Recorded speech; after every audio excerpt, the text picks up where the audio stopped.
on the track.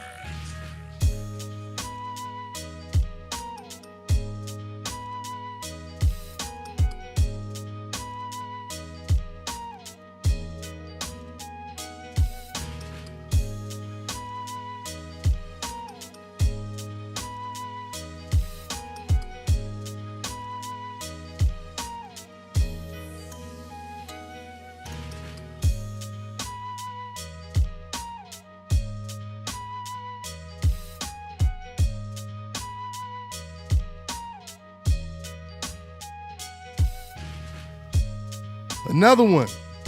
Another one. Yes, sir. Yes, sir. Yes, sir. DBN Radio Live. It's going down. Happy Sunday, everybody. It's going down like a plane crash over here. Dante's Boxing Nation Radio. Yeah, we're going to have a great show for you guys. We have a special guest on the horn. And before I introduce him and before I even start the actual radio show, let me go ahead and give shots out to everybody in the comment section as we always do. Yes, sir. First person in the comment section, my man Coda Kid. What's going on, man?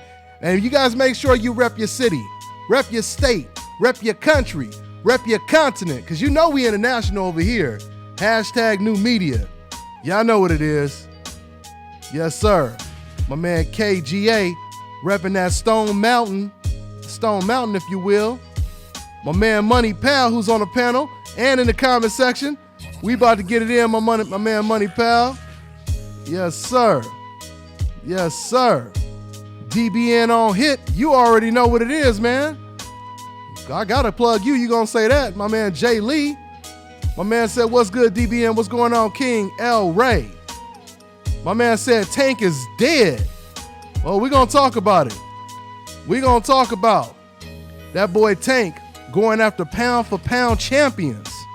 Only the special ones go after champions like that early in their career. We're going to talk about it. The show hasn't started yet, guys. The show hasn't started yet. There will be a small pause, and you're going to hear the intro, and we're going to talk about this. Tank Davis, Lomachenko versus Tank Davis. We're going to talk about Hurd and Lara and that Rocky Balboa type of performance. Boy, if them boys was on that hope list, they would have had an Apple commercial out by now, and I'm telling you. After that performance, you best believe it. Yeah, but we got a special guest, like I said, on the horn. And we're going to talk about all these fights, man. We're going to talk about all these fights. What's going on, Blackout? What's going on, Ishad? My man said, "What's good, DBN 619 San Diego, down the street from my hometown, Long Beach." My man said, "What's up, DBN? New sub, fan of your content. I appreciate that, Al Heyman." My man Mo G. Another one, all day. My moderator, holding it down, cleaning up the decals in the comment section. My man Kaz, what's going on, man? He said hit that like button. Absolutely, man. Definitely hit that like button. We're about to talk about it. Lomachenko versus Tank Davis. Mayweather has announced it. Assuming both fighters, win their next fight, which I assume they will. Yeah, man, it's going down. Yeah, man. Jersey up in here. Long Beach, my hometown. That's what it is. All right, Marcos, thanks for repping my city. AshKicking.com is in the building. Y'all make sure y'all go to that dope website, man.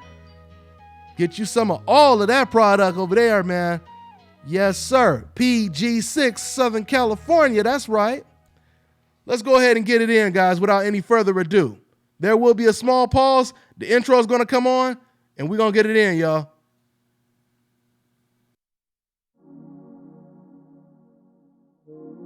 Nation. And let me tell you something right now. If you guys are looking for the best fragrance products in the world, you need to go to AshKicking.com. That is AshKicking.com. Keep your home smelling fresh and clean with Ash Kicking fragrance products. Treat your skin and hair with Ash Kicking all-natural health and beauty products. Everything you need to create a comfortable home living environment and create a comfortable space for entertaining. The best incense burners in the world, home fragrance products, and health and beauty products, go to AshKicking.com. Brothers and sisters,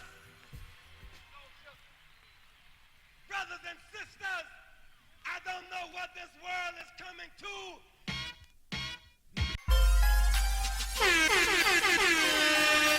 Hey, yo, check this out. This is Flavor Flav, and if you want the whole truth and nothing but the whole truth, so help the whole truth. Hey, yo, you better listen to Dante, baby. Dante! Yes, sir. Yes, sir. Yes, sir. Man, we back. We are back. Dante's Boxing Nation Radio is going down like a plane crash. We got another great show for you guys. As always, we had a good weekend of boxing. We're about to talk about all of it. I also have a special guest on the horn, but before I introduce him, let me introduce the panel as we always do at this time. First up is my man, this man right here. He's a up-and-coming broadcaster, and he has a son that's one of the best prospects in the world. My man, Money Powell III, is on the horn. What's going on, Money? Hey, Dante, what's happening, man? How's everything? All right, man. Let's get it in. Let's get it in. Oh, yes. No doubt. And I got my man. You can subscribe to his YouTube channel, Blue Blood Sports TV. What's going on, Blue? Yo, what's good? What's good, fellas? How you doing? Uh-huh. And my man, another former fighter, Kirk Jackson. He's also a writer on BoxingInsider.com. What's going on, Kirk? Hey, what's going on, y'all? I'm just chilling. Okay, let me go ahead and introduce my special guest. This man is an undefeated prospect, has a hell of a resume as an amateur. We're going to talk about all of that. My man Frank Martin is on the horn. What's going on, Frank? What's going on? What's going on, Dante? All right, man. Welcome to the show, Frank. Welcome to the show, everybody. Let's go ahead and dive right into it. Now, first things first. Now, Frank, I want you to go ahead and introduce yourself to the world. Let them know where you're from. And just go ahead and talk about your resume, man, as an amateur, man, all your accolades and everything. Okay. I'm from Michigan. I was born in Michigan, Detroit, Michigan. I started fighting out of Indiana. Okay. That's where I started my boxing at. I started a little late. I started at 18. I'm 23 now, but I made some noise in the amateurs the little time that I was an amateur. 2016 I was able to win the National Golden Gloves in 2016 at 141. 2015 I made it to the semifinals. That was my first year at the Nationals. Made it to the semifinals. And 16 I actually went and won it. I won the Ringstar World Championships 2015, 2016. I also won the Sugar Burt, the Paul Murphy, the Sugar Burt tournaments. I won that in 2015, 16, and 17. Let me guess. Olympic qualifiers. I fought in the Olympic qualifiers. I placed in the semifinals. Well, third. I took third. I took third at the Olympic qualifiers. And man, That's what else I got? What else? Go ahead. The list is I'm long, trying boy. to think. I finished before I turned professional. I was ranked number 2 in the country. So I tried to make as much noise as I could the little time that I was professional. I had a professional record of 52-6. Nice.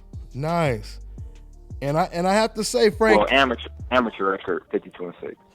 And I have to say, Frank, that's impressive, man, because you started your career as an amateur so late. A lot of these Lions, you going up against cats that's been boxing out of diapers, and for you to start at 18, people don't realize that's extremely late to start in the sport of boxing. So for you to go and win national tournaments, that's pretty impressive, man, to become, top 3 in the nation. That's real impressive. And on top of that, man, just to show you guys how small of a world this is, my man has even been in the ring with Money Powell's son, Money Powell IV.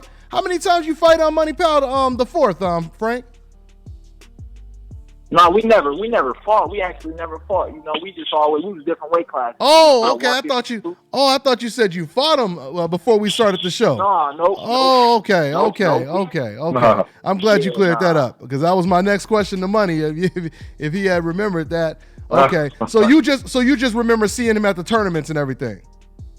Yeah. We actually chopped it up at one of the Sugar Burt tournaments. I think. Yeah, Sugar Burt.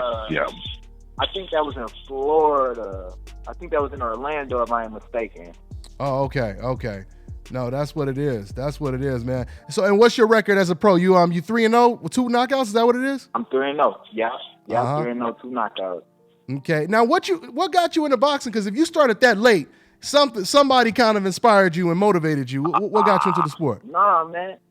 It was really me. It was really just me. I wanted to fight when I was younger.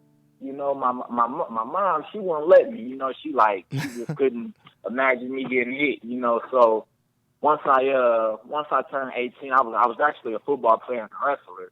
Okay. So once I turned 18, I was able to sign the papers and do my own thing. So I ended up starting when I was 18. I got in a little trouble when I was 18, and lost my scholarships and stuff. So I just kind of turned to boxing in it, and I'm glad I did it.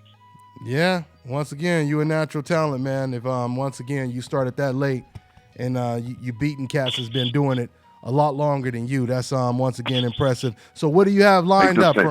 Yeah. So what do you have lined up, Frank? I actually have a fight next Friday in Detroit, Michigan. Oh man, perfect timing. At the Motor City Casino, the Soundboard Casino. Oh, okay. April 13th. April 13th. You know who you're facing? The opponent that I was supposed to fight, I guess the guy pulled out, so they trying to give me another opponent lined up. So I'm just waiting for the name. Okay. So y'all hearing it. For everybody just tuning in to the live show right now, you guys are listening to undefeated lightweight prospect, my man Frank Martin. He's got a fight next Friday. So if y'all out there in Detroit, man, show up, man, show that love and check him out. So you gonna hang out with us for a minute, right, Frank? So we can talk about this boxing. Most definitely. All day. All right. Well, let's go ahead without any further ado. Let's go ahead and talk about some of this boxing news. Some of these fights that we just seen this weekend. We're going to get into it, man. Okay, so you guys already know by now, Jarrett Hurd, he pulled off the upset, and he beat a very, very game Hurd-Lara. Hey, Money, let's go ahead and start with you, man. Your thoughts on Hurd's performance and your thoughts on the heart, man, and determination of Hurd-Lara, Money. I tell you what. It was literally like watching an indestructible Hulk. Or like when you and I were talking earlier, how you came up with it, like a Margarito all over again. Modern day Margarito. Yeah, I'm telling you, it's you throw everything you have at someone. You're nailing them, and they walk through everything you have. And they're just like, okay, what else do you got? What else do you got for me? Yeah. It's a matter of psychological willpower and strength. My hat goes off to Lara, but Hurd he's a methodical mountain moving forward, and he's going to be a problem for a lot of people out there. For a lot of people, and I'll say this, Frank, since we got you on the horn, what I noticed is just like Margarito, like Money was saying, Margarito was real big for the weight. He could have easily fought at 154, but he tried to move to 154, and he had that close fight with David Santos. I believe when he felt the size difference, he said, let me go back down to 147. What do you attribute him being so successful in there against fighters on the elite level of an Hurd-Lara, Frank? Can you say it one more time? What would you attribute Hurd being so successful in there? Like how successful he was? Matter of fact, I didn't even get your thoughts on the actual fight. Your thoughts on the whole situation, Hurd versus Lara. Well, my thoughts on the fight, I felt Lara in the beginning of the fight, Lara, he was sharp, he was standing he was just boxing, he was standing on the outside, he was hitting, landing that two, he was landing it straight two, that left hand all day, and then like y'all say, man, Hurd, he like a mountain, man, he kept coming, like he just got stronger, the longer the fight went, the stronger he got, and he showed a lot of grit and heart in that fight, because Lara is, Lara is nice, and Hurd just showed his determination to win, and just like that work ethic, you could tell he got a hard work ethic because he got stronger, like I said, not weaker. Yeah. So and I feel Lara probably expected to just outbox him and slow him down. I think he might have thought that he would have slowed down, but he actually got stronger.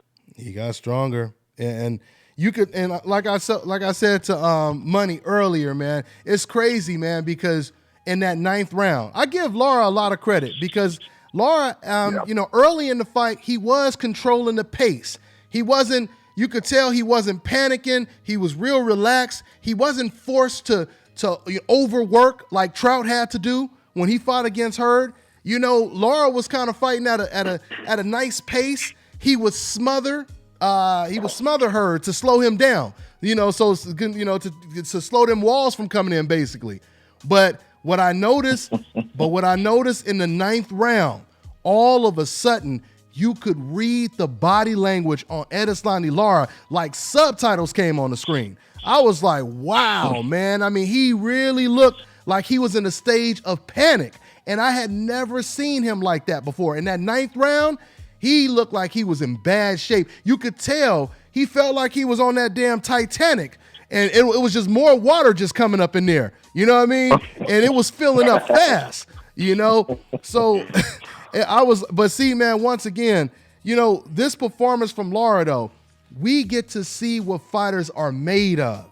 And we seen Lara push to the limits in this fight. We seen him, we seen it in the Angulo fight too, because he got knocked down and then he made the guy quit. But this one was even worse. His eye was all busted. You had this wall that would not stop closing in. And just like Frank said, Hurd, he looked so damn fresh in them last couple rounds, it looked like it was the first or the second round for Hurd. And just like Margarito would do, once he sees his opponents falling apart, that's when them combinations, he start throwing them faster. He's throwing with more confidence, and he's throwing punches like he's excited. Like, oh yeah, I knew it was almost about that time. But Kurt, go ahead. Who's that? Is that Blue? Yeah, it's Blue. Go ahead, Blue. But you know what? From the beginning of the fight, even though Lara was comfortable, if you watch it again, he made Lara go to Plan B from the beginning of the fight because he was cutting the ring off. So Lara was comfortable in the ring, but he made him have to fight on the inside. He cut the ring off so early. Even though Lara was hitting him with accurate punches, he forced him into that fight from the very beginning. No, I totally agree with you, and that's pretty much on the lines of what I'm saying. He realized he can't keep moving away from this guy, so it's better once again to try to slow the walls from coming in as opposed to running away from the walls, because then the walls close in even quicker. So that's what I mean when I say Lara. He was trying to smother a lot of Hurd's work. But you're right though. It was a couple rounds even before the 5th rounds. I noticed like the first couple rounds, maybe the first 2 or 3, Lara, he was standing right in front of him, making them little quick jump backs and, trying to set up them left hands. And then I think it was either the 3rd or the 4th round, all of a sudden, I noticed Lara was moving a little bit more. And it looked like he really had nowhere to go because, like you said, Hurd was cutting off the ring quick. He was all over the ring. You know what I mean? So it was nowhere to go. It was nowhere to go. So I don't know, Kirk. What do you think, man? Because your boy Jermell Charlo, he said if that boy get hit like that, he ain't gonna last with me. But I don't know, man, because I don't know, Kirk, because if Hurd can get past them first 6 rounds, he takes you into deep waters. So your thoughts on all of that, Kirk? Wow. With Jared Hurd, I want to give shout out to both Perez and Jared Hurd for an amazing fight. They both showed what they're made of. They're both 2 champions. And with Jared Hurd, I think with what we see from him, it's trains really hard. He really puts a hard work in camp, and he has the mental capacity to, push through the punishment that he receives. And that's one of, Margarito's strengths. He wouldn't mind if he was getting hit with 9-punch combinations because he had that mental fortitude to press forward no matter what. And that's the strength of Jarrett Hurd. Now, with Jermell Charlo, I think he's at a point because he punches harder than Lara, and we've seen a difference with him ever since he got with his trainer, Derek Gainer. And he's training with what you call it, Errol Spence, and he, transforming into a new fighter. He's adding things to his overall skill set. So I think he does punch harder now. You also got to think with Jarrett Hurd, even though he displayed great stand and heart and determination and all that, same with Margarito when he fought, after a while it wears on you as a fighter. All these hard camps, these hard fights. Look at James Segale. I mean, he's a prime example. He's been through plenty of wars. So I think Jarrett Hurd's going to face a different problem with Jermell Charlo. Yeah, absolutely. It'll be a tough one. It'll be a real tough one. Going back to my special guest, undefeated prospect Frank Martin is on the horn with us. Frank, what do you now think about the possibility of Jarrett Hurd going up against Jermell Charlo after watching that fight? Man, my opinion on Jermell Charlo and Hurd fight. Are you asking me that? Yeah. Your prediction, how it will play out. Man, I actually think, man, Hurd is tough. He gonna bring the pressure, but I just think, man, Charlo, Charlo, man, he just a different type of dog. They both dogs. I think Charlo, he got the same type of grit, but he got power, he got speed behind him. So I think it'll definitely be an interesting fight, but I would definitely give that fight to Jermell. I would give it to Jermell. I think Jermell would be the stronger man in that fight. Okay, Money, you heard what Frank said. I mean, once again, Money, the question is, how good is Charlo's inside game going to be in a fight like that? And on top of it, I can tell that even Jermell is kind of a little concerned with the natural size of her, because he said in interviews, after the weigh-in, he was like, man, he barely made the weigh-in. He could barely even make the weight. So that's telling you that he believes that Hurd is extremely big, for a junior middleweight. So, I mean, how would a fight like that play out, Money?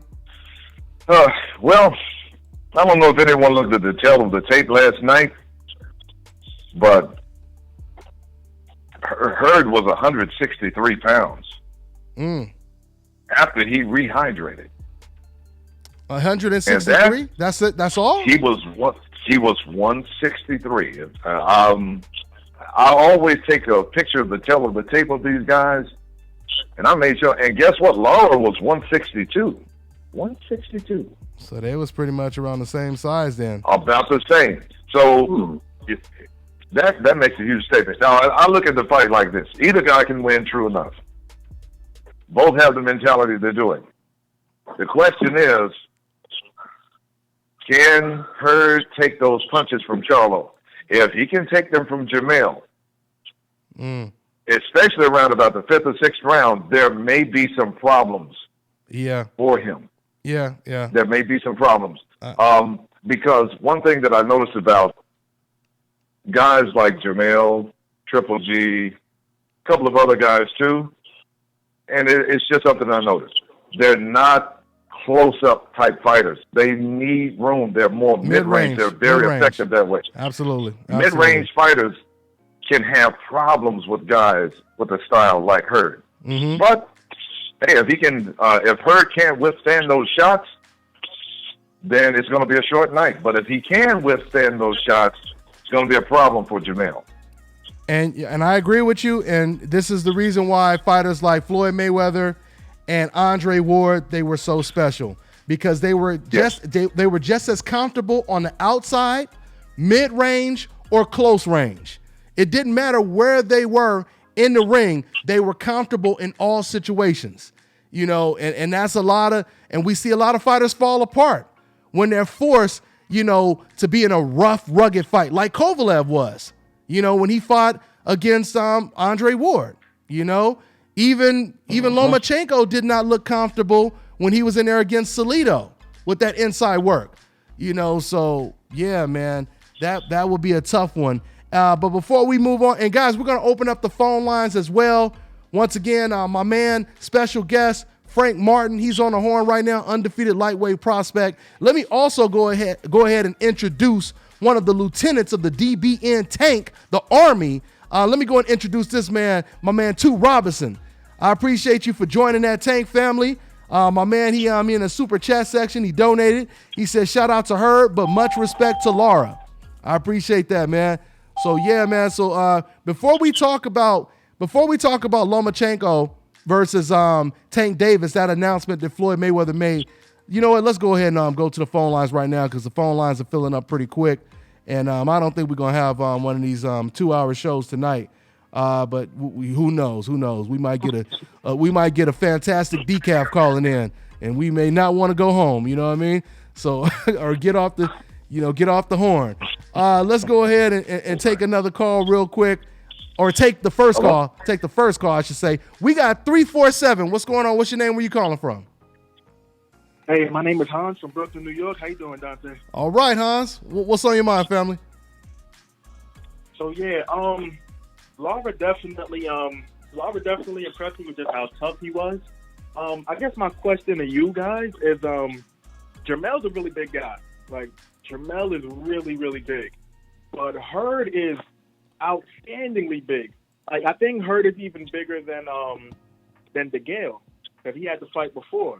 So, like, you can kind of see, like, the size difference. Like, Hurd looks like he's even bigger than 168 pounders.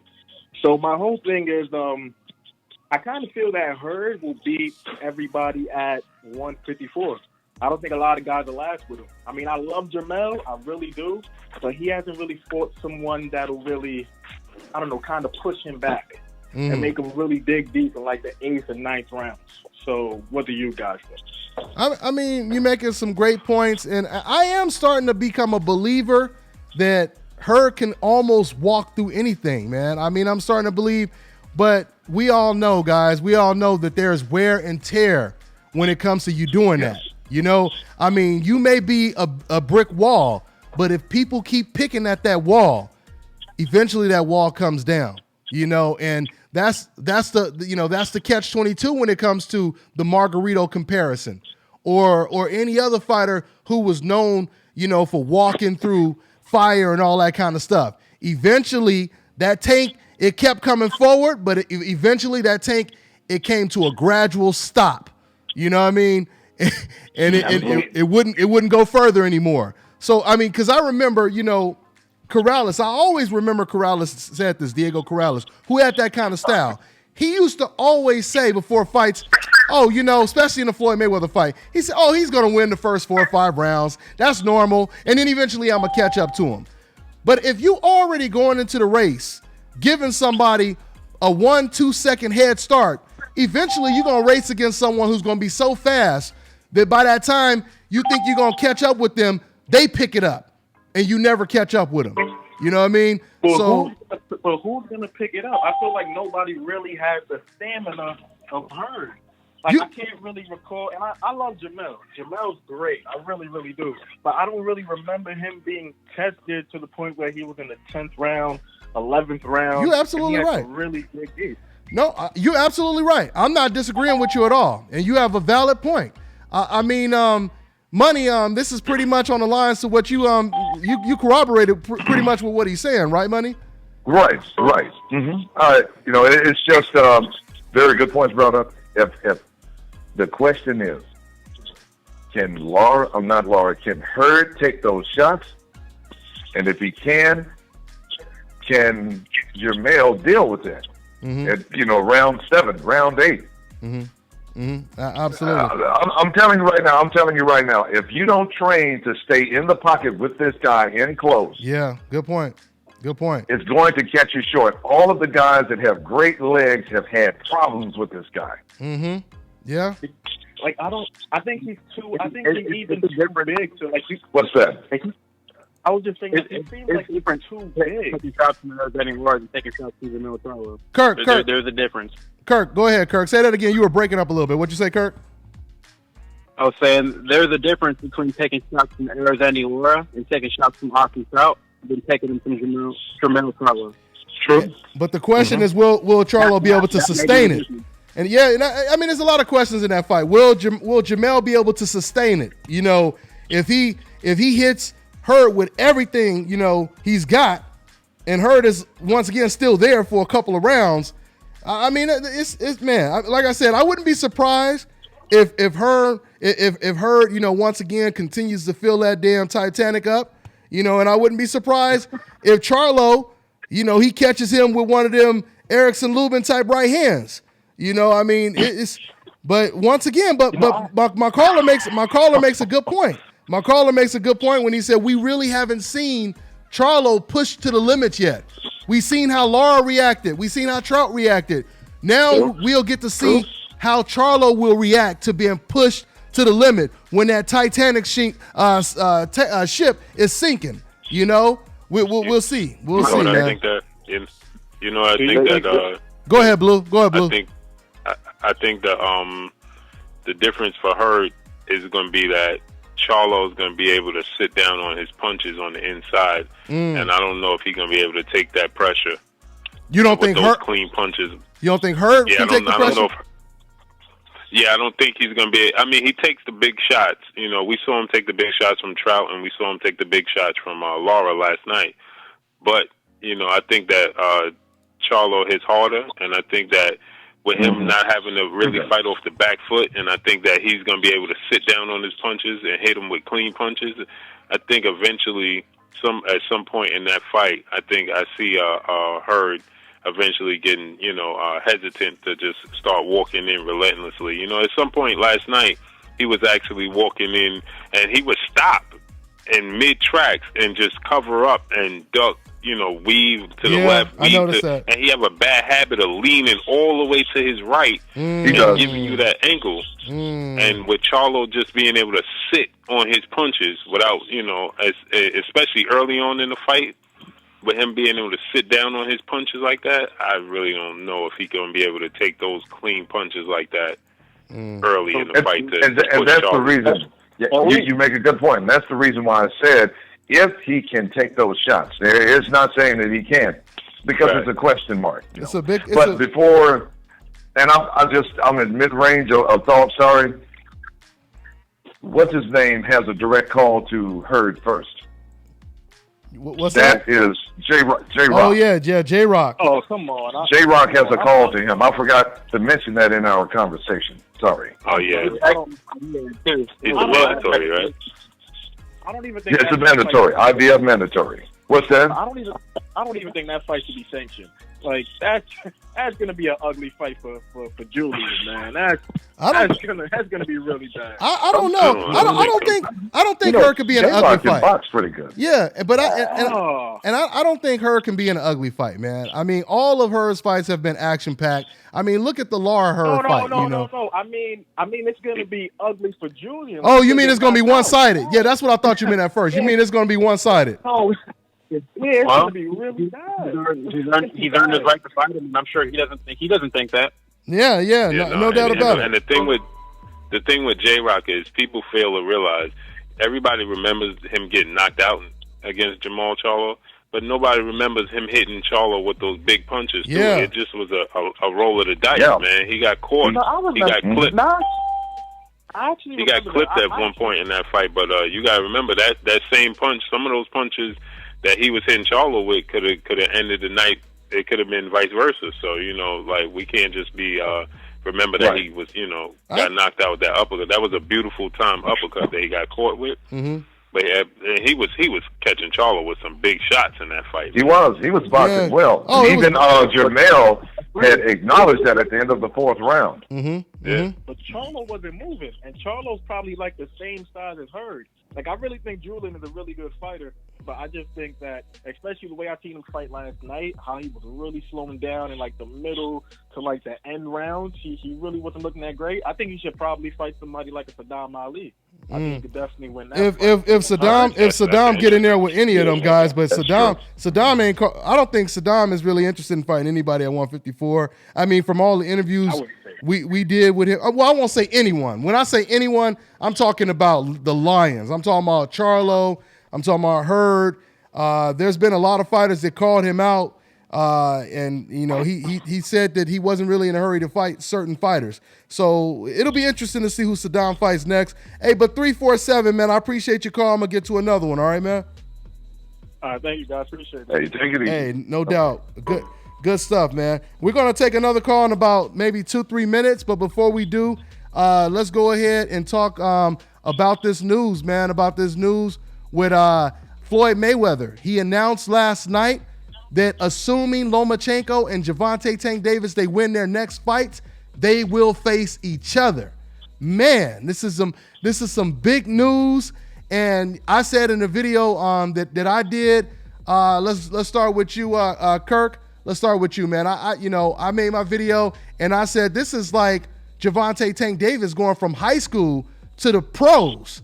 You know, maybe even junior high to the pros. You know what I'm saying? I mean, he just reached championship contention, you know, and now he's going to fight pound for pound top 3, one of the best fighters in the world. Your thoughts, Kirk? Well, we kind of talked about this in our little group chat, and I think Floyd's done with Gervonta.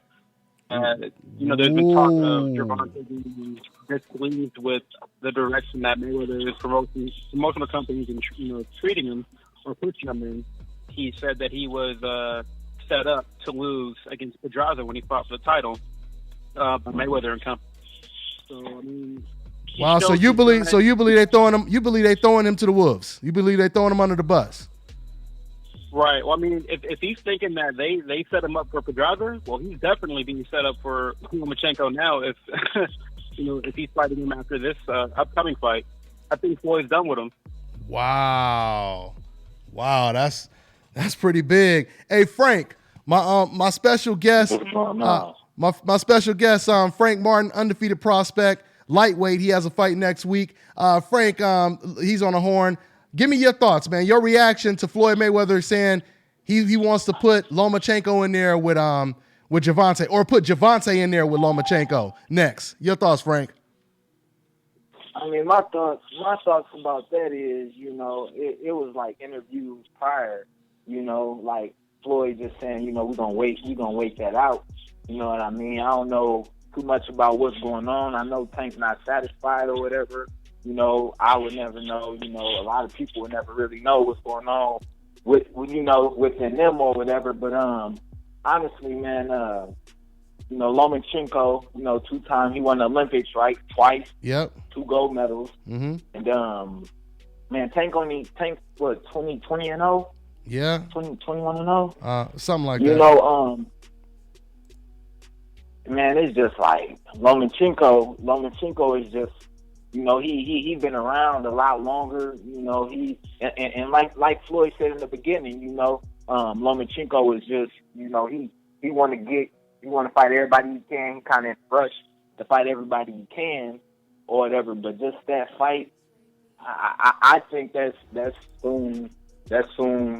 like too soon for Tank to fight Lomachenko, you know, in his career. Yeah, I would have to agree. Once again, man, like I said, Money, like I said, Blue, I mean, only fighters on a coincidental list take risks like this, you know, and only fighters on a coincidental list are usually the type of fighters that are forced to take risks like this. Once again, Andre Ward didn't have to fight Kovalev, but HBO and the fans, they pushed him to do it, you know what I mean? And he obliged them, you know, so, but this right here, I mean, this surpasses, like I said in my video the other day, what Gervonta is agreeing to do. It surpasses if Golovkin would have ever fought Andre Ward when Andre Ward was calling him out, you know, because at the time that Golovkin was saying I'll fight anyone from 154 to 168, he had already reached a higher status than Gervonta Tank Davis. He was already in college, if not the pros already, you know. Once again, Gervonta's still in middle school or high school right now. And you jump, and once again, Golovkin was not in a hurry. By way of contrast, he wasn't in a hurry to fight against a pound-for-pound champion.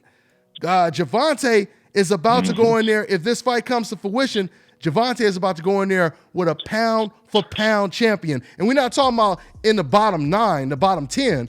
We're talking about top 3, the best fighter in the world. And he's going to move up in weight to do it. And we know Lomachenko loves these smaller guys. You know what I'm saying? These smaller, shorter guys, Lomachenko does great with these smaller, shorter guys. Especially if he has a height advantage over him.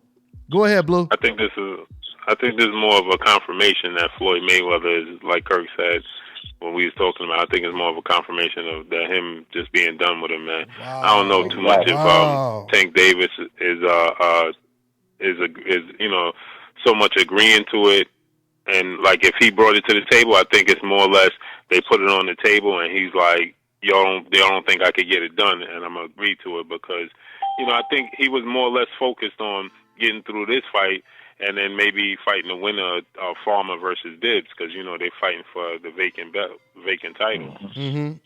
So I think it's more or less a Floyd saying, because there's a couple of things that Floyd said, in some interviews afterwards. He said, we can't have fighters walking around saying they're the best, not fighting the best. Wow. I don't think he was in conversation with Vasyl Lomachenko. I think that coming from his conversations with Tank Davis. So I think it's more or less of them putting it, challenging him, basically saying, listen, now you're gonna have to earn it, And I think that they put the offer on the table and his pride, Tank Davis' pride, because now you get Floyd Mayweather putting it out there. How could he turn it down? It depends on who he's telling it to. Once again, a lot of fighters don't have the pride, the ego, or the confidence of a Tank or an Andre Ward or someone like that. Because trust me, if it would have been somebody like, if it would have been like Bob Arum telling Manny Pacquiao, I want you to fight Terrence Crawford, and Manny would have said, I bet you do, Bobby. I bet you do, but you ain't about to get it because I ain't getting in there with that damn animal, So that's another thing Floyd Mayweather said in the interview I saw yesterday as well. Is he said, "All fighters like to basically compare themselves to me or want to achieve what I achieve." Well, at this point in my career, I fought Diego Corrales, so it's seeming a little personal to me. Going back and forth. And Gervonta and Adrian Broner have both hinted at, saying that there's some guys who are older in the sport, some guys they used to look up to that don't want to see them win or succeed. So that would kind of give credence to what, Floyd said, with that whole comparison type of thing. When I was 24, I was Diego Corrales. What were you guys doing, basically? Yeah. I mean, there's no doubt about it. Floyd Mayweather does make a lot of valid points, but it just seems like, in this situation, once again, Gervonta, he's been asked to do a lot. You're going for seriously, I'm gonna say it again.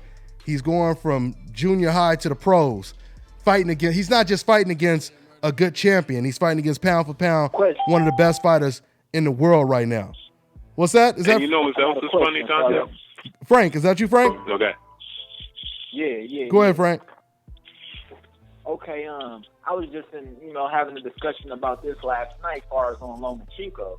How he came, as soon as he came into the pros, he was fighting, he was getting tough fights off the bat, no layups or nothing. Wasn't his second fight for a title, if I'm not mistaken? Yeah. Against Alito. What fighters, I haven't done any research or anything, but what fighters done that? What fighters done that before? There hasn't been any outside of Rigo, being close to doing that. But I think because of his experience, over 400 plus, fights, and once again going to the Olympics twice, I think he felt that he had to really, be on the fast track when he turned pro. Because it wasn't a traditional type of professional debut where you build your career up, because he felt like he's done so much as an amateur. Why waste time? And then on top of that too, I also believe the World Boxing Series, I think that prepared him, for making that transition without headgear, fighting against tough competition, because that was pretty much like the semi-pros as well. So, I mean, that's... After that, what'd you say, Kirk? I'm going to say, after that, after his initial first couple of fights against top opposition, we've seen that, prior to recently, he's had some soft touches, fighting guys who aren't really on his level, and then fighting guys coming off long layoffs too. Mm-hmm. So it's not been a complete just every single fight's a tough fight for him. Yeah, He had some. yeah.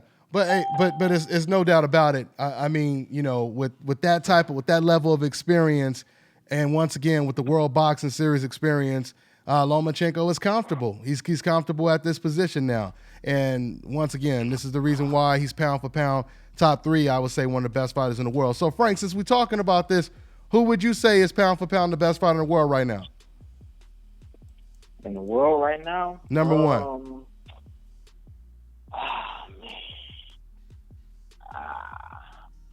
I'll give it to. He really don't get a lot of credit. He really don't get a lot of credit, but I'll give it to Terrence Crawford. You give it to Terrence Crawford? Yeah. Well, that's I'll give it to Terrence Crawford. Yeah. Well, that's the consensus vote right now. That's most. I feel the same. Yeah. Yes, sir. Me too. Yeah, I mean, once again, everything he's done, he continues to move up in weight. He continues to challenge himself, and he's the one fighter that's willing to fight all of the boogeymen. He's willing to fight all of the boogeymen. I mean, it's just a shame when you think this man had already moved up multiple weight classes, and he'll most likely be willing, or he's already said it. He's the only guy at welterweight to say, I want to fight Errol Spence, Thurman, everybody. Lomachenko, he can move up and get it, et cetera, et cetera. Terrence the only one to say that. What's up, Frank? For him to say that right there, that says everything right there. For him to say he wants Errol Spence, yeah, really nobody really want to fight Errol Spence. For him, a lower guy, at a lower weight, willing to step up and fight Errol Spence, that right there says a lot about him and character and all of that. Yeah, absolutely. Hey, Frank, could you hang out with us for another about 5-10 minutes? I'm going to take some calls. Yes. Okay. Yes, sir. All right. Once again, for everybody just tuning in, you guys was just listening to undefeated prospect, lightweight prospect, my man Frank Martin, who's on the horn with us. We're going to go ahead and go back to the phone lines. Let's get it in, y'all. All right, we got 929. What's going on? What's your name? Where you calling from? Yeah, what up, Dante? This QB calling from Queens. From Queens? Yeah, Queens, New York, brother. All day. Coming to America. What's going on, man? What's on your mind? Yeah, man. Yeah, for sure. Like I was saying, man. The situation with Floyd Mayweather, man. My whole thing is just with Devontae Tank Davis, man. He over there with Adrian Broner. Adrian Broner, he always written about Floyd anyway. I feel he putting the battery in his back, having him lashing out on Twitter and everything like that. And Floyd wanted it was press conferences saying Floyd he's gonna take him slow. He didn't need to rush. Don't need to rush him. He's coming out Floyd now. Don't need to rush him. He's only 21. Lomachenko is older, like that. So now he's I think Floyd was hurt what he said. Yeah, I really think he was hurt. He was hurt what he said because you don't fight the NFC. What you said he was hurt with what Tank said? Yeah, I think Floyd was hurt from that. From what? From what exactly? That's my opinion. From what exactly? From when he said he set him up. With the Pajaza fight. Oh, okay. Yeah. Okay, I got you. Everything like that on Twitter. I feel that he could have called him if he felt like that, but he aired that out. So I feel that. So Floyd probably listen, man. All right, you want a big fight? You want Lomachenko and all that? I was going to do it slow to get your money up. Now, all right, go ahead. I'm going to see you to the wolf now. Now you fight. Now you're going to fight Lomachenko, and it's possible you're going to get an L. Now, then you'll wake up and understand, let me market you slow. So I think he's just chastising him right now. That's what I think. And you bring up a good point, man. I can only imagine the conversations that Broner and Tank are having right now. So Yeah, that's a good point, man. Hey, thanks for calling in, bro. I appreciate it, man. Yeah, man. All right, man. Good looking, man. Thank you, man. Good stuff. That's man, y'all. He brought up some valid points. Not to mention, Floyd yesterday was sitting with Vargas and giving Vargas pointers about the fight on Broner. Yep. Mm-hmm. Wow. Yeah. That makes a statement. Well, I mean, let's just be realistic. We didn't heard all the stuff that Broner done said. He done said everything about Floyd and his mama damn near. You know what I mean? So, I know there's no love lost there. Let's just put it that way. You know, I mean, and I know it goes all the way back because it's a similar situation where I remember things kind of turned south and went sour with Broner when Floyd Mayweather wanted to match Broner with Thea Payne, right? That's when Broner kind of took it personal. But I don't know though. I mean, I don't know. Blue, I don't know. I mean, do you think that was like a personal thing when you think Floyd was trying to diss Broner when he threw Broner in there with Thea Payne? Well, the thing was, we got to remember that during that time is when Broner came out and said none of the fighters in his banner could beat me, and Floyd said, "Man, I got actually Thea Payne right here that could beat you." So he took it personal. Out of all the fighters you chose, Thea Payne to beat me. Oh my God! No knock on Thea Payne, but that's how Broner took it. That's how Broner took it. All That's the how fighters Broner in your stable, and you pick Thea Payne, and remember. That's when Big Floyd came out and said, "Listen, he can't beat Devin Haney. He can't beat Tank." So it was becoming a real stab at him. And then, to a lesser degree, the person that don't come is, to be real, Thea Payne doesn't come to our mind as one of the top fighters in the TMT banner. And to say, "Listen, you can't even beat Thea Payne." Yeah, it's like, really? Yeah, you know what I'm saying? That's when he really takes it, and that was Broner's best performance. That was probably his best performance since he lost to Maidana, against Ashley. So what's that? Yeah. He didn't look that great in the fight, to be honest. Yeah, I mean, he still hasn't looked like anything before he lost to Maidana. He still hasn't looked like, we still haven't seen that type of Broner, but compared, once again, I mean, it's the worst of two evils, I mean, and that's really what it is, but once again, speaking of him being fired up and motivated, it'll be interesting to see what happens with Broner and Jesse Vargas. Speaking of that, Frank Martin, once again, man, since we're talking about Broner against Jesse Vargas, your thoughts on that fight, man? My thoughts on that fight, to be honest, I never I didn't watch, I've watched little stuff on Jesse, and I've never really tuned all the way in on Jesse Vargas. I know that he's a good fighter, and a lot of people got Jesse, winning that fight. Mm-hmm. But when I first started boxing, I was looking at Broner and stuff like that, and I feel a fight like that, a focus, the old Broner, like they say, twin, the old Broner. If he come in and he let his hands go, and he moving his head and don't try to fight in a pocket, just kind of on a, well, that's just Broner style, he fighting inside in the pocket, whatever it may be. Man, that fight right there, if Broner's the old Broner, he's been training hard, like he say, Tank even just telling him things like, you gotta let your hands go, and this and that. He's like, I've been getting pointers from Tank or whatever. So I feel that if Broner actually come in and let his hands go, Broner could win the fight, because he got all the skills. It's just his confidence, focus, confidence, or something, huh? Yeah. He got all the skills, man. So it's just all about him going in there and just letting it go. I don't know if the loss from Maidana, kind of like he more like playing it cautious or what, but he got all the skills in it. He got it. And that's why it's all about how he come that night. And to piggyback over what you said, but the Maidana, ironically, that was his best performance in recent memory, even in the loss. Yeah. Mm-hmm. Yeah. Well, he showed more. Showed grit. Yeah, he showed more. It was once again like the Lara situation. You know, he was. Yeah, because he actually hurt Madonna towards the end of that fight. Yeah. Yeah. Yes, he did. Yeah, he came back. He hurt, and Maidana I don't said. think we'll ever see. Maidana said something like he was like the hardest puncher he faced. He said something like that. You know, Yeah, so he said that was the hardest puncher Madonna he ever definitely faced. did say that. yeah, Madonna definitely said that. yeah, man. So But in that fight, he let his hands go. He sat down on his punches.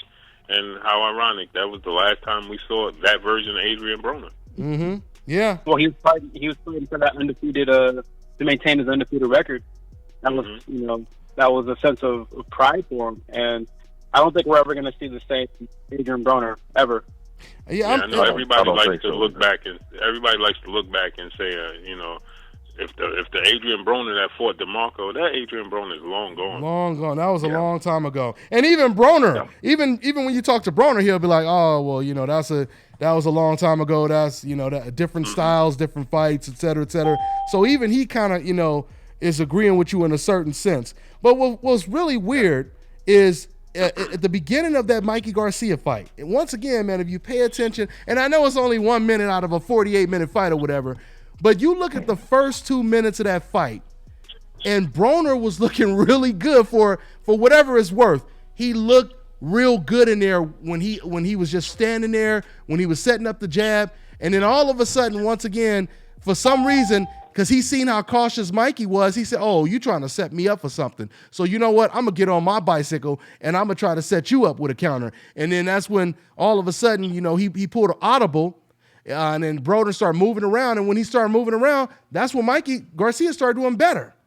Once again, Broner was doing good when he was standing right in front of Mikey Garcia. So, yeah, man, it's an uphill battle, and it's a hard knock life for your boy Adrian Broner. But yeah, I would say I'm eager to see what Cunningham brings, man. I'm eager to see him with a different trainer now. Yeah, absolutely. I don't know if you guys watch that show that Broner has on YouTube with him and Gervonta. Yeah, I watch it. What? Say it again. Yeah, I mean, if you look at Cunningham. Yeah, Broner has a little show on YouTube with him and Gervonta, and it's following them as they're training, going through training camp for their upcoming fights. And Cunningham, 25-8. yeah, like the way Cunningham speaks to Broner, he's speaking to him like he's an actual fighter as opposed to being a trainer, which I think is good. Yeah. Well, hopefully it makes a difference. Hopefully it makes a difference. Let's take another call real quick. Hey, Jonte. Go ahead, Money. No, just real quick. Well, let's see. Milt said, "Hey." He said, "Hey" to you all, man. Oh, Milt. Where's Milt? Where's Milt in the comment section? He was trying to like listen in on the show and everything, but I told him, I was hitting him up on what was this, WhatsApp? On WhatsApp? Yeah. Yeah, we got to find a way. Like I said, man, I'm going to set it up to where we can get him on camera. I'm going to set it up. Okay. Shout out to my man, Milt. He was a co-host that was doing the show with me. He's out in Saudi Arabia right now. He's in the military. He's going to be out there for quite some time. So, but we're going to try to get him out there. He said it's a lot of fans out there, a lot of Saudis out there repping that DBN. So I told him we're going to get some of that on camera. That'll be pretty dope. Hey, let me go ahead and introduce some more cats that's riding in that DBN tank, man. I got to introduce the lieutenants, man, because they help it push. Shout out to my man QGA. He says Saddam Ali needs to unify at 154, no passes. Shout out to another one of the lieutenants, Ray Sean Smith.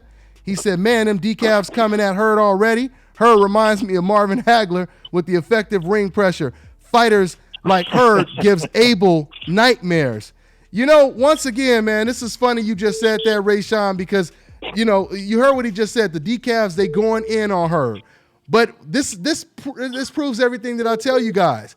If Hurd wasn't on the coincidental list, they would be praying. They'd be praising this man like he was Golovkin. You know what I mean? He would probably have Apple commercials. He probably have Foot Locker commercials like Golovkin had and like Manny Pacquiao had. When you're on a coincidental list and you get hit, when you're on a hope list and you get hit, what do they say? Like when Golovkin got hit against Willie Monroe, they said, oh, he did it on purpose. Oh, he didn't care because the dude couldn't hurt him. You know, he walked through them punches. You see how he took them shots?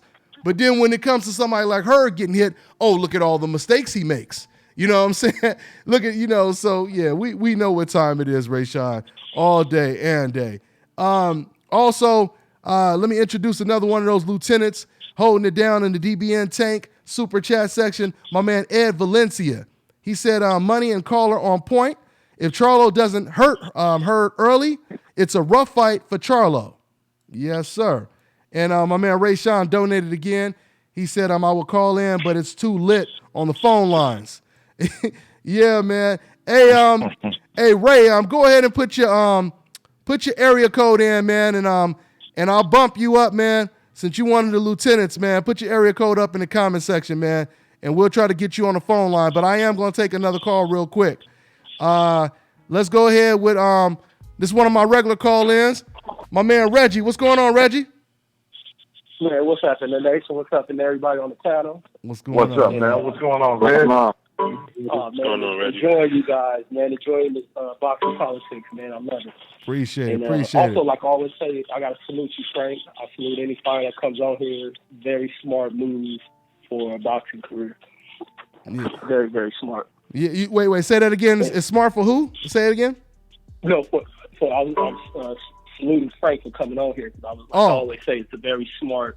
I guess it's marketing because boxing, since you're an individual sport, you have to be able to market yourself. So this is a big platform. It's a great way to get your name out there. All day. I salute them for that. Yeah. Right. Yeah, appreciate it.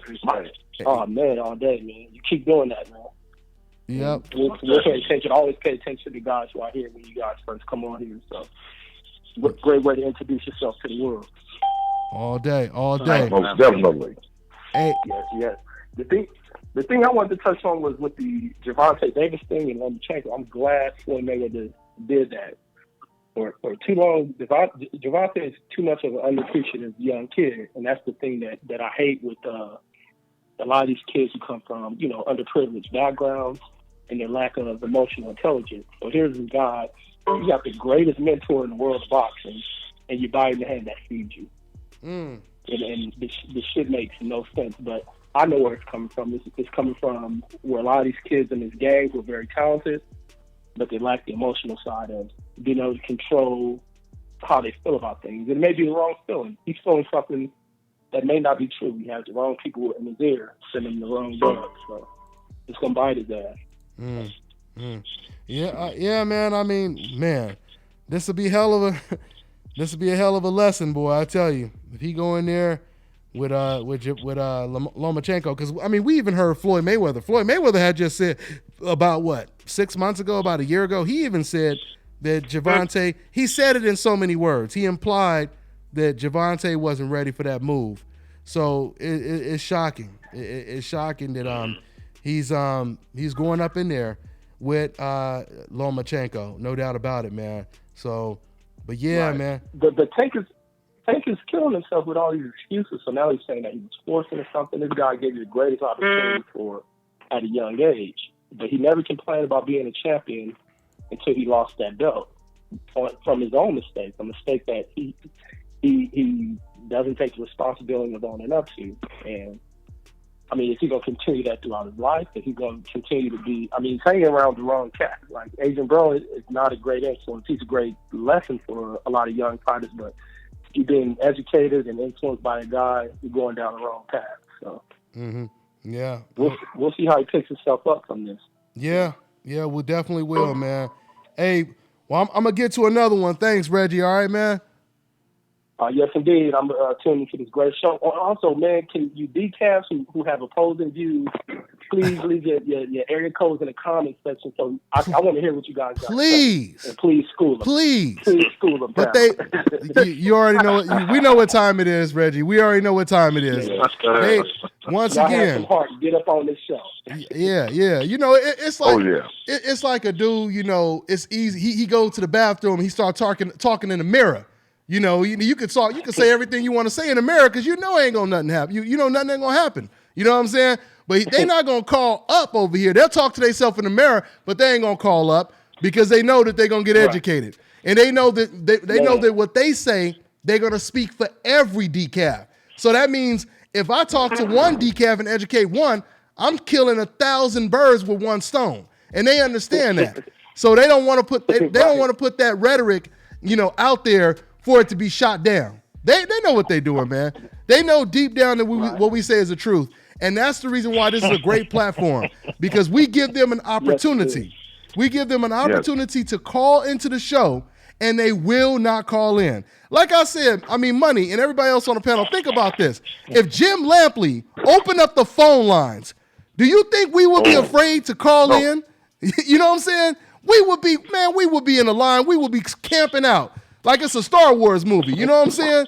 No doubt about it. We'll be crashing in the barrel trying to get on that line. Yeah.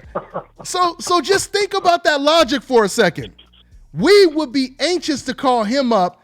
If Dan Raphael or somebody like that, was sitting over here with all the rhetoric that they talk, man, we would be up all night waiting to be on there. You know what I'm saying?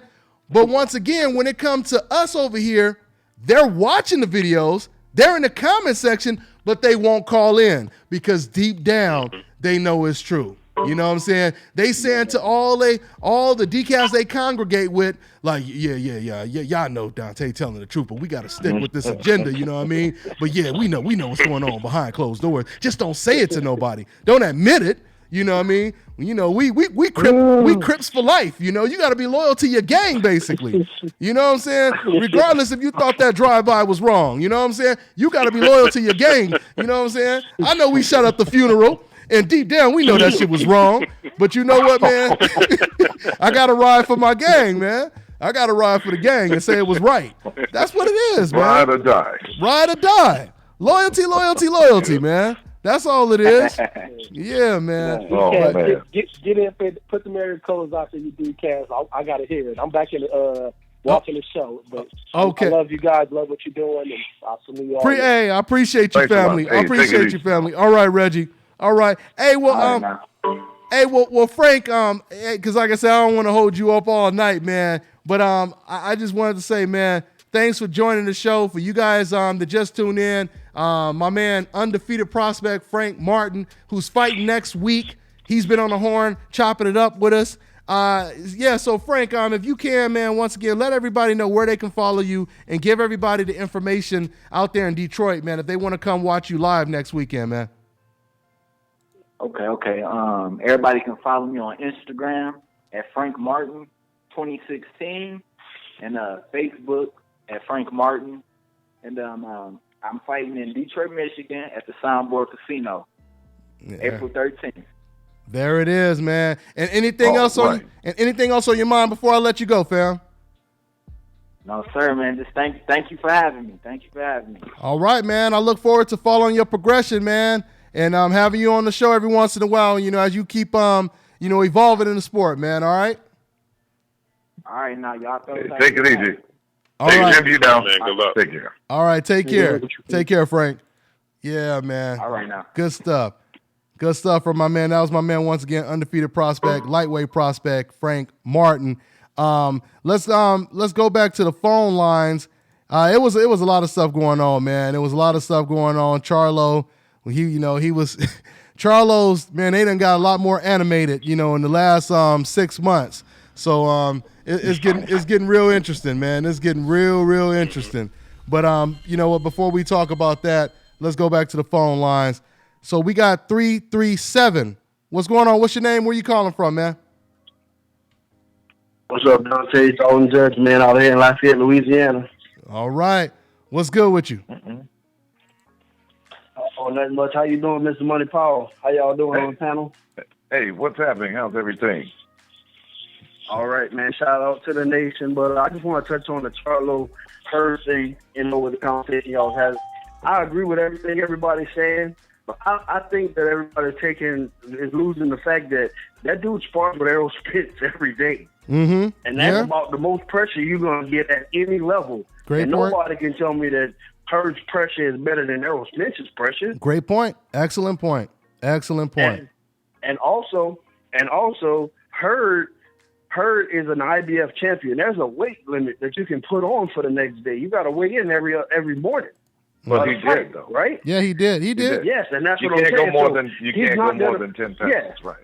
Mm-hmm. Well, he's not going to be that much bigger than Charlo in the fight Well, because of that stipulation. Right? yeah. And yeah. he had no problem That's why. with the weight Yeah, when he actually made that. Okay.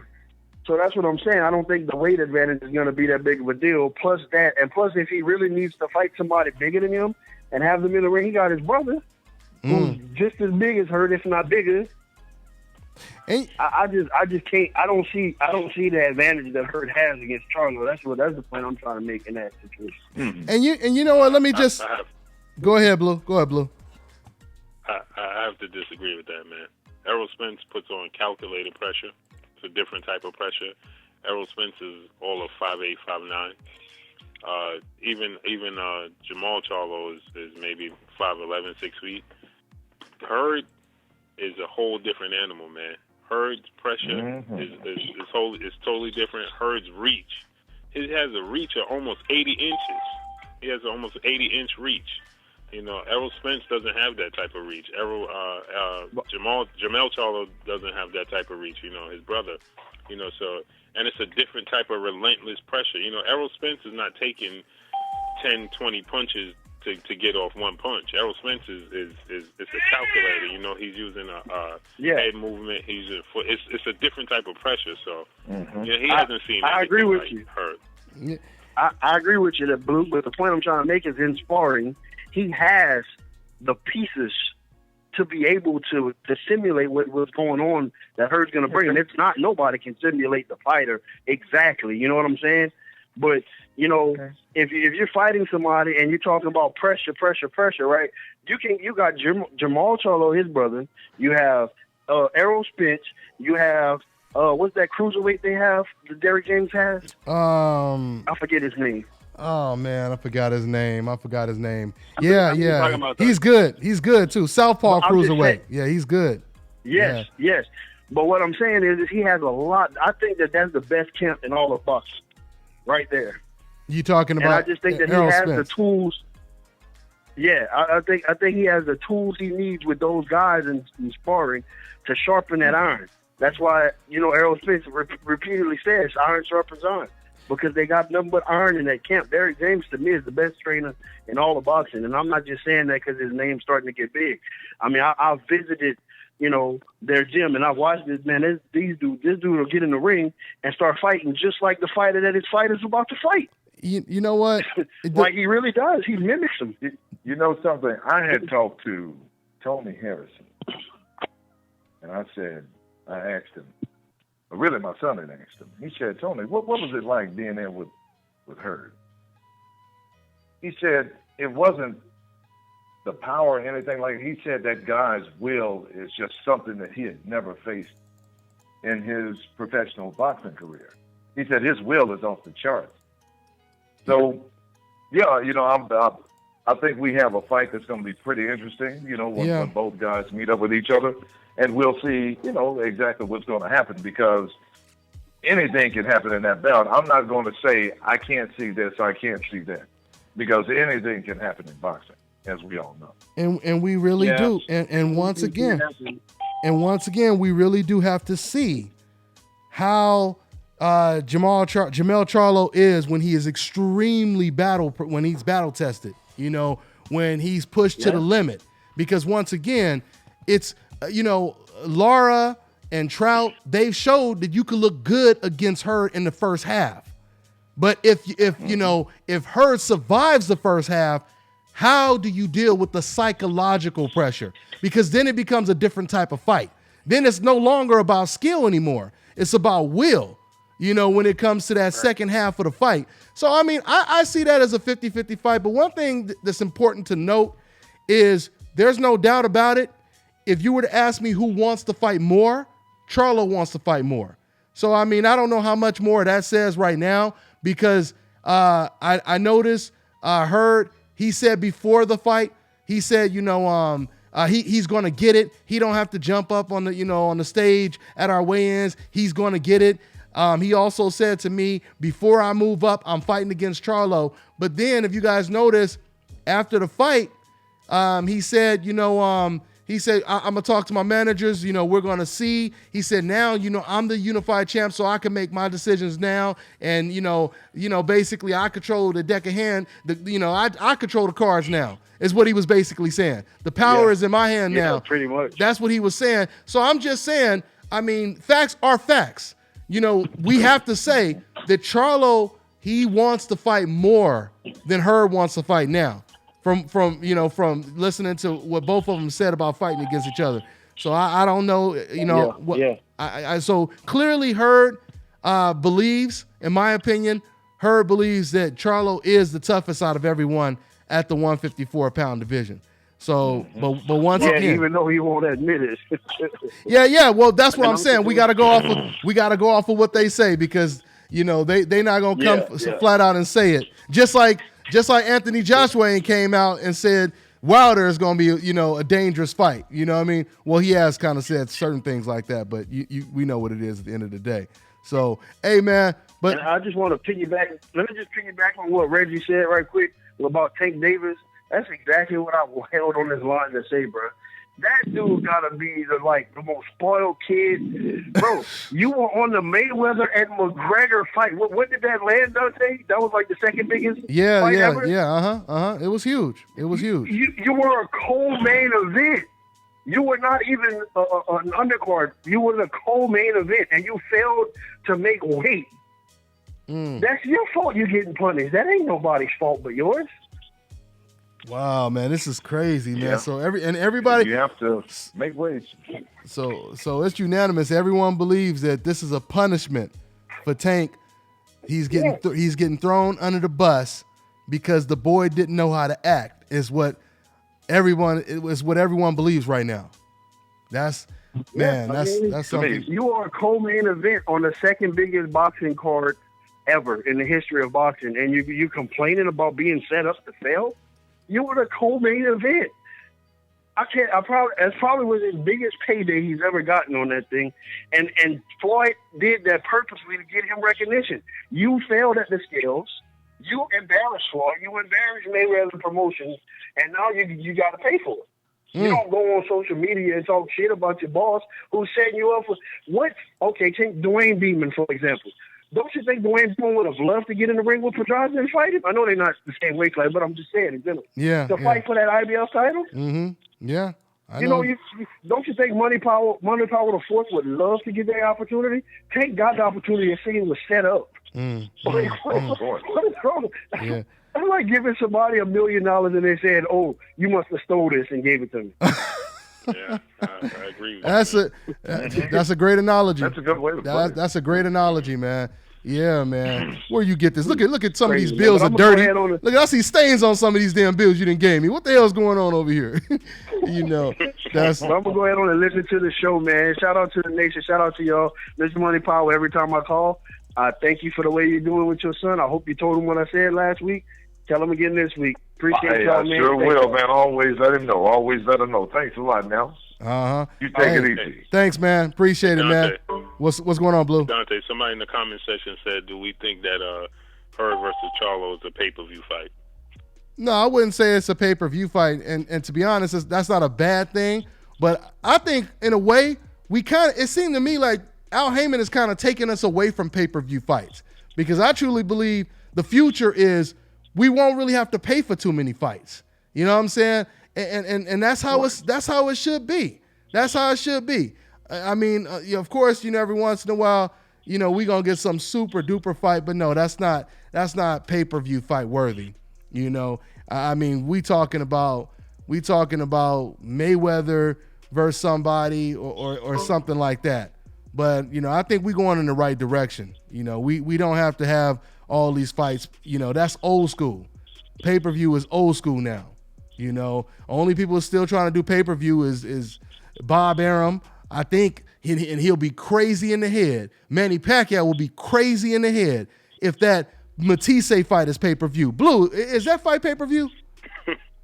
It better not be, man. Man. Which one? Manny Pacquiao versus Lucas Matisse. Kirk, is that Yes, pay-per-view? They were talking about that. They were still talking about that being pay-per-view way down yonder. You way That's down. right. Yeah, They will be fools and a half. They will be fools Yes. and a half. And I agree. Triple G still trying to make his upcoming fight. Yeah. That's pay-per-view as well. Oh, yeah, we got to talk about that too, man. We definitely got to talk about that. We're about to take another call in a minute, but let's remind me, just in case I forget, let me go ahead and introduce some more cats. I got to introduce some of the lieutenants in that super chat Army section, man, DBN Army section. Let me introduce to you guys my man Romero Harris. I appreciate that, family, showing that love. He said Hurd was not sounding like he wanted that smoke right away. And Charlo, after his win, I think Charlo stops him, in my opinion.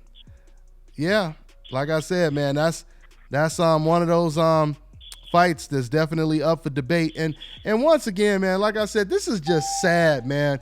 When you have fighters like the Charlos, Hurds, the Terrence Crawfords, the Errol Spence, once again, they're not getting that mainstream commercialized type of attention, and yet they're always willing to do the most. You know what I'm saying? You guys notice this? It's not a coincidence, which is why we call it the coincidental list, but it's not a coincidence, you know? These are always the fighters that's willing to do the most, and yet they do not receive and get the same credit. And that's what DBN New Media is all about, exposing this and making sure that they do get the credit. You know, no matter who you are, you put in the work, we're going to give you the credit for it. You know, that's just how it's supposed to be. You know, so it's unprecedented and very impressive, extremely impressive what, once again, these fighters on the coincidental list are doing right now. Deontay Wilder wanting to fight Anthony Joshua, and the list just goes on and on and on. So let's go ahead and take another call. And we winding down, guys. We're going to go ahead and start winding down. We got 215. What's going on? What's your name? Where you calling from? Hey guys, how everybody doing? What's going on? What's your name? What's your name? Where you calling from, man? My name is Curtis. I'm calling from Philly. Philly. What's good, man? Yeah, guys. Before I answer your question, right, I had to get something about ticket. I've been trying to call you since last week. This was like maybe like a month ago, like when you had talked to Berman Suburban, and you asked him who you got favored to win. And Berman, like bad guy, he was still messed up from the knockout, man. I just started crying, man, when I heard that, man. You know, when I see that when you answer the question, because he couldn't answer the question, man. He kind of like put his head down, man. You talking about when I asked Bermain before the Ortiz fight who was going to win that fight? What fight you talking about? Yeah, and he picked Ortiz, right? Man, cause he just put his head down, man. I started crying laughing, man. He didn't want to. Hey, you know it's funny, and it's funny, Blue, because I'm trying to figure out who got more disdain for Wilder, Bermain Severn or your boy Miller, man. I can't figure it out because Bermain used to be just like Miller. You know, he used to. Oh my God, he hated to give Wilder any credit. You know what I'm saying? I think that Tank Davis, man, I think he just spoiled, man, because like I said, like that man said before that he was on a Conor McGregor's fight, man, and like I said, and the same thing. And plus, I think AB is in his ear, man, for real, man. You know.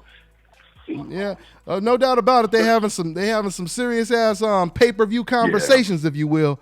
You know, no doubt about it. No doubt about it, man. I mean, and with Charlo and with Hurd, man, I think that I believe that if Charlo don't hurt or knock out Hurd in this, I'm gonna say maybe the 6th, 7th round, I believe it's gonna be a long night for Charlo. Oh, absolutely. But I got 50-50 because Charlo he's dangerous, man. I see it the same way. It's a 50-50 fight at the end of the day, man. It's 50-50. But hey, yeah. So men, keep it to good work. That's all I have to say. But just keep it to good work and keep doing what you're doing, Dante, man. You know. Thank you, bro. Appreciate it, man. Appreciate it. Thanks, Take care. Okay, hey. So let's go. Go ahead, Blue. Dante, we got a decaf in there. Somebody said Deontay Wilder is garbage. Stop talking about him. Hey, you know what? Let's spark it up, man, because he's gonna end up waking us wide up right now. You know, if he want to call in. Here we go. Well, hey, if you want to call in, put your area code in the comment section. If you really believe what you're saying, if you don't believe you're saying, and that's just a way, you know, that's just therapeutic for you, and it, you know, and to make you feel better, then you just keep typing away. But if you really, really believe that, we will sit you in the front of the class. You know what I'm saying? We'll sit you all the way in the front of the class. So go ahead and put your area code in. Whoever that was talking about Deontay Wilder. I'll peek. Is his name Prince? Let me see, because I see somebody just put the area code up right now. Because I didn't even see what was it? Do you remember his name or a part of his name, Blue? I'm looking for him right now. Is it a UK fan? Somebody else that said Deontay Wilder's Mexican food. They talking all kind of stuff. I'm talking about too. They talking all kind of stuff. Yeah, but his name is, like I said, they just doing tight buys. They just doing tight buys. Yeah. Tight buys. Yeah. I like that. That's all. That's all that is. That's all. Cool. Well, I'm trying because I see a whole bunch of area codes now, but I don't know. I don't know where the comment is. I don't know who said it. So. Yeah, I'm looking for him now. Yeah. Well, hey, if you find him, Blue, if you find the dude's name and his area code, we'll go ahead and get him in. Let's talk.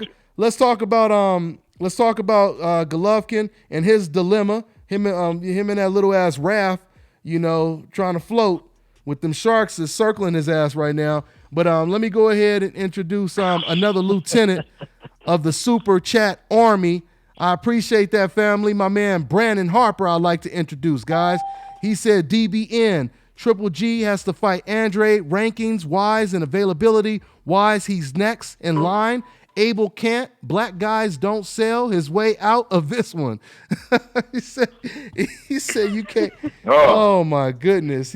He can't. Black guys don't sell his way out of this one. Boy, that's funny. That's funny as hell right there, boy.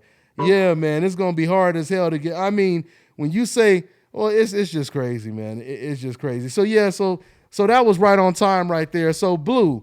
So you heard of, I don't know if I can even pronounce the guy's name. What's up with your boy Golovkin, Blue? What's up with your boy, man? He got Darren Lomachenko as his mandatory. He has Andre and Sergey raising their hand, and he wants to fight Jaime Munguia. What's going on with your boy, Blue? But before I say that, Dante, I found the dude and he deleted his message. Oh, he deleted his message. See what I'm talking about, y'all? You see what I'm talking about? That's my exact point. They know it ain't true. When we put them, when we shine that light on them, they be like, "Oh, you know, I was just playing around, man. You know, I was just playing around. Let me delete this before anybody take this serious." Yeah, that's they comedians, man. They comedians, man. They must think we ain't got our eyes down and not. That's what it is. No, Blue. That's exactly what it is. That's what they do in the comment section when I do videos. They don't expect you to reply, so they just gonna say whatever they want. Oh, shut up, you asshole, you bastard. Oh, you don't know what you're talking about. And then when you surprise one of them and respond, they be like, oh, shit, he replied. You know everything you say it makes sense, man. I was just giving you a hard time, man. You know what I'm saying? Then the truth comes out. The truth comes out because they don't expect that mirror to start talking back. You know what I'm saying?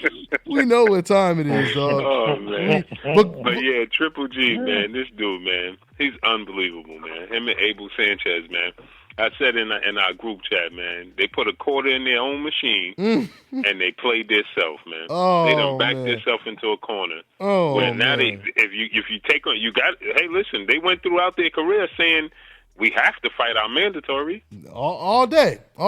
You can't blame us for fighting our mandatories. What do you expect us to do?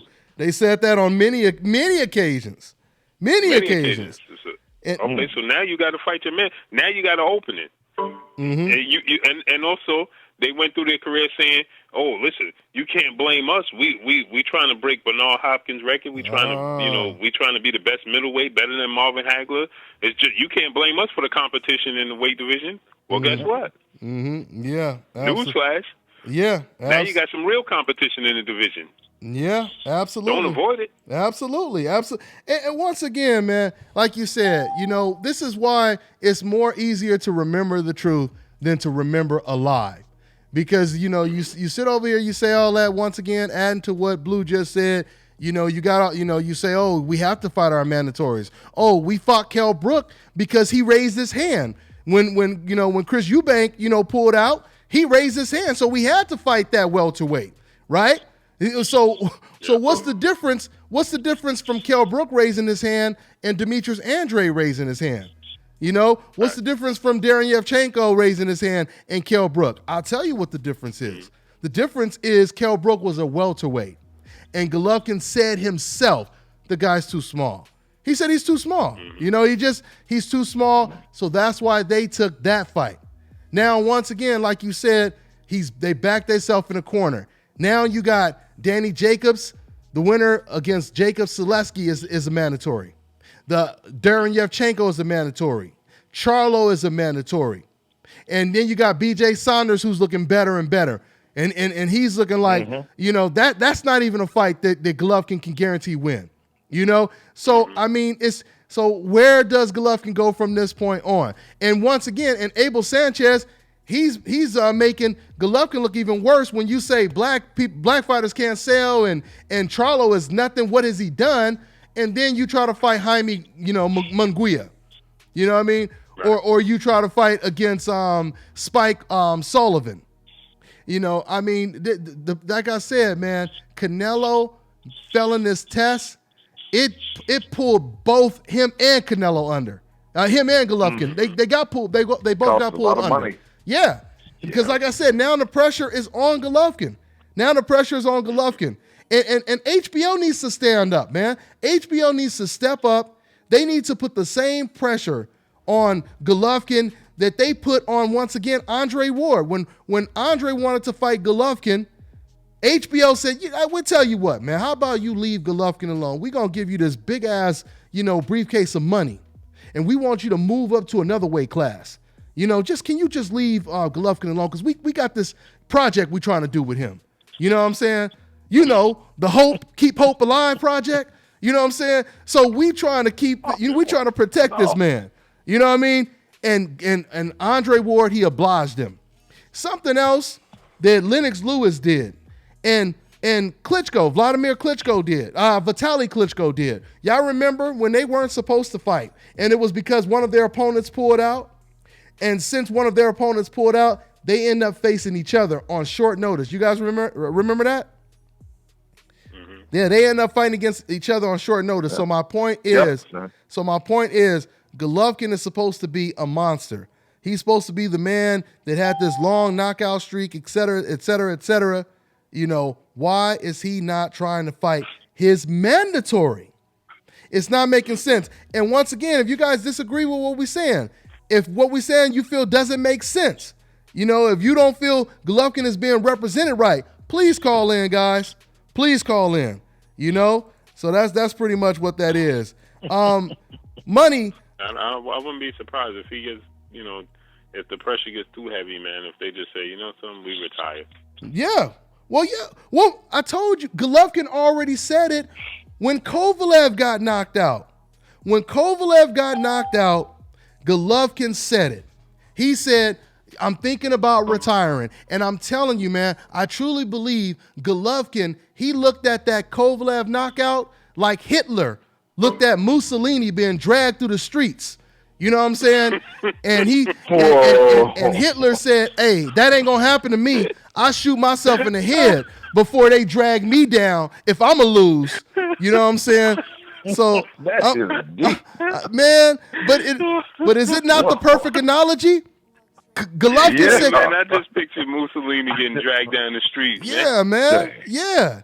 And Hitler said it. I mean, this is facts. Hitler said, "Ain't no way I'm going out like that. If they come for me, I got that pill or I got this damn gun. Y'all ain't about to drag me down the street.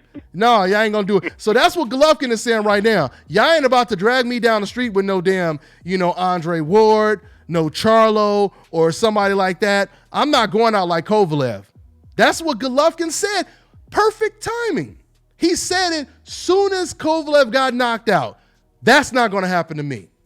I will retire before that happens to me. I'll put a gun to my head or it's going to be a pill. But I'm not getting dragged down the street like Kovalev. That's what Golovkin said. That's what Golovkin said. And we will see. But you know what? Once again, though, there are contracts involved. And if HBO were to do the right thing, because HBO has all the power, if HBO really wanted to, they could put pressure on your boy Golovkin like they put pressure on Ward to take the Kovalev assignment. Mm-hmm. They could do the same thing, just like Nevada State Athletic Commission has put pressure on Golovkin, saying, "Oh, no, you're not fighting this Jaime. That's a mismatch, Golovkin. We can't allow you to do that. We done let you do a lot of things in the past, Golovkin, but we can't accept this. You can't." From Canelo to Jaime, when you got Charlo, when you got all of these other fighters and you want to fight Jaime, you know what I'm saying? More importantly, it's the date, too. Don't forget, that's a huge date for the sport of boxing, man. They can't have him out there with some old... No, they want someone representing. Oh, yeah, no. Exactly. It's like, man, that got turned down like a credit card application. Oh, my God. Rejected. Declined. Decline. That card just declined. That's what that was. But hey, that's man, like the double whammy, man. I'm telling you. I'm telling you, man. HBO, they can do something for the betterment of the sport right now. If HBO, if they really care about the sport of boxing, they would say, you know what, Golovkin, we need you to fight someone that's going to really, really generate some buzz. Like I keep telling people. Yevchenko. Yeah, Yevchenko. Yevchenko. He's right there for that. Yeah, he has a similar amateur background. He's from Ukraine, former Soviet Union, just like Golovkin. They both former Soviet Union. It makes all the sense in the world. He's a bronze medalist at the World Amateur Boxing Championships. It makes sense. They understand that's a tough fight, though. And once again, Andrade is there. And I truly believe that even Jacobs, I believe he will pull out of his Selesky fight. I believe he will pull out of his and that's why I brought up Lennox Lewis versus Vitaly Klitschko, because I believe they could do something similar when it comes to your boy Danny Jacobs. So people, there's much more money. Yeah. Mm-hmm. Oh yeah. I mean, dog. Once again, you keep robbing banks, eventually you're gonna get caught. And I truly believe that when it comes to Gennady Golovkin, it's getting to the point to where now some of his, best defenders, some of his best defense attorneys, they're even starting to say, damn, we running out of, defense. We running out of options, and we running out of ways to defend this guy, Exactly. because this will be undefendable. If he is to once again go in there and fight against someone who's not on the level of a Darren Yevchenko or an Andrade. Let me go ahead and introduce some more lieutenants in the super chat section. Got to introduce these cats right here. My man Chris Gonzalez. He said, "What's cracking, DBN? Manila in the Heezy." That's what's up, man. Representing the Philippines. I appreciate that, man. My man Julio L., one of the lieutenants. He said, I like Triple G, but he's like my cousin on the unemployment, saying there's no work when there's a lot. What's he's talking? He said, what he's talking about. LOL, hashtag new media. Great analogy. Julio L. DJ Yo, one of the lieutenants in the tank, the DBN tank. He said Tank needs to stop hanging out with AB. He's about to mass up. A good thing. He's about to mess up. I think that's what he meant to say. But he's about to mess up a good thing. My man Andre Carter, got to introduce another one of the lieutenants in that tank. I appreciate the donation, fam, in the super chat section. He says, does the boxing scene have enough talent and draw for another EA Fight Night video game? Of course they do, man. I don't know what EA is thinking about, man. They leaving a lot of money on the shelf, not putting these new Fight Night games out on time. But anyway, another lieutenant is Kenneth Scott. Thank you, fam. I appreciate it. He said, Dante, you a good dude. You did a video with me at the Wilder versus Ortiz ringside.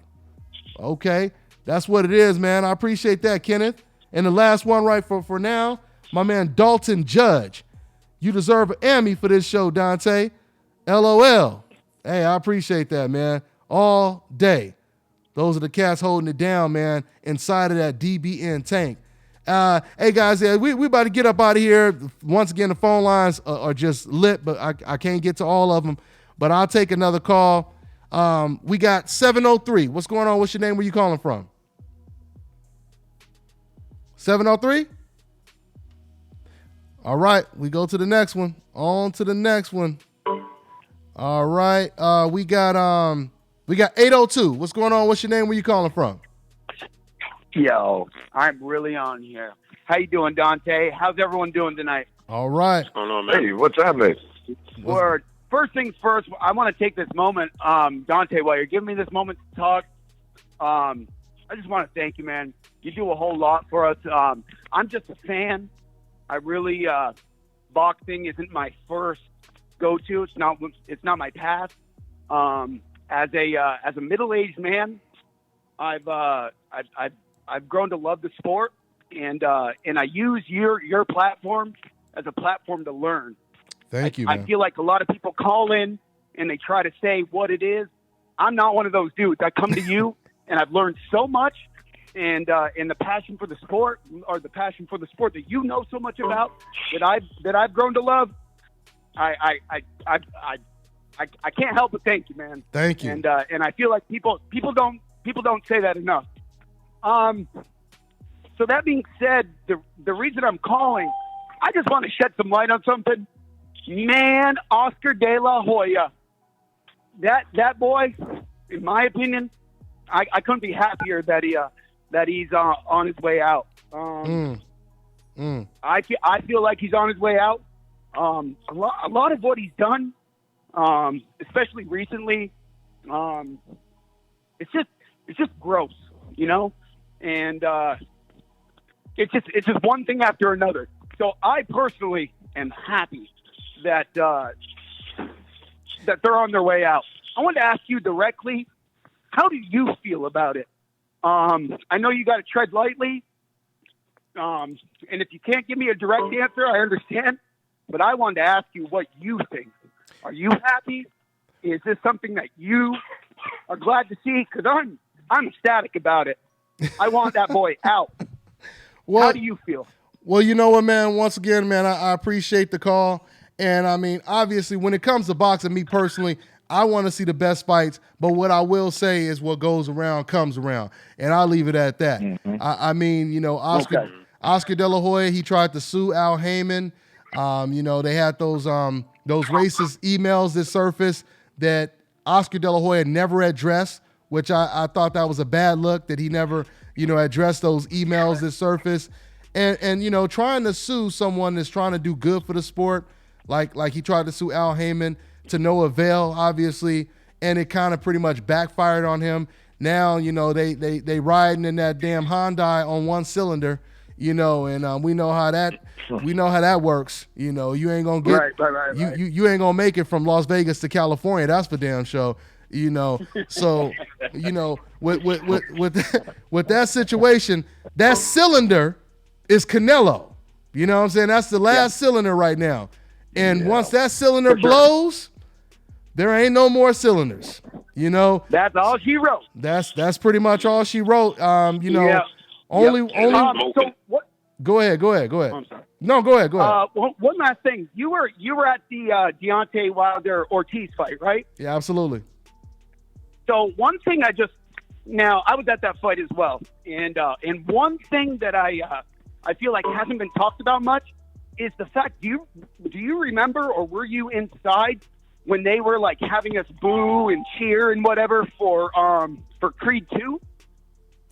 I might have been. I probably wasn't paying attention. Was that when they were like throwing shirts out to the crowd and everything, or just? Well, I was in the nosebleeds. I can't afford those good seats, so I don't know. Maybe they were, but I couldn't see. I didn't even know they were doing that. I didn't even know they promoted Creed 2. I didn't even remember. They were, man. I don't know. I wanted to bring that up. Creed 2, Creed 1 was a great movie, but like that's kind of cool that potentially the very crowd that was at that fight is going to be a part of the movie. So I feel like it translates. Wow. To the impact that Wilder, the things that he's doing, are huge. Yeah. You know? No, absolutely. And they're timeless moves at that. So that being said, thank you guys. I won't keep you. I appreciate you. I love all of you. Thank you so much for what you do, and have a good night. All right. Thank you, man. Thanks for calling in. Take it easy. Have a good one. Thank you. Thanks for calling in, man. Some good calls, man. Some pretty good calls, man. And once again, it's good to know that what we saying is starting to resonate, I mean, once again, man, these are the honest people right here. You know what I'm saying? This is the type of person, the guy who just called in, he's the type of person that's more rational that, would basically, talk to a decaf and basically say, well, this is not really making sense, right? And the decaf will say, well, I know it's not making sense, but you're not supposed to say that. You know what I'm saying? That's how the decaf thinks. You know what I mean? Oh, yeah, I know it's not true that Floyd Mayweather runs, but you're not supposed to say he's doing good. What are you, an idiot?